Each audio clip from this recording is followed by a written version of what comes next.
मराठीत बोललो संसदेमध्ये तर मला याला हिंदी कळाना एक कोणचा तर तुमचा न्यूजवरच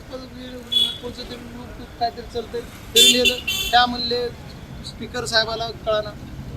काय बोलायला खासदार की सभागृहाला कळाना याच्या उलट 8 दिवसांनी त्याच्यानंतर यांनी जी यूट्यूबला काढलं त्याच्यानंतर 8 दिवसांनी आमच्या स्पीकर साहेबांनी स्वतः सांगितलं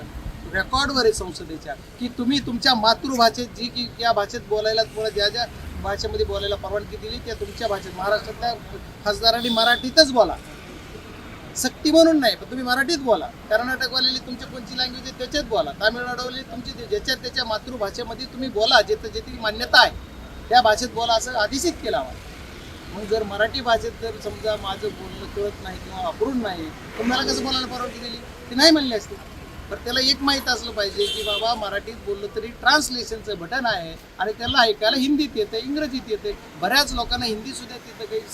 किंवा कोणाला बोलता येत नाही इंग्रजीमध्ये ऐकतात ते ट्रान्सलेशनचं बटन आहे ते जरा शिक आणि त्याच्यानंतर आमच्यावर बोलावं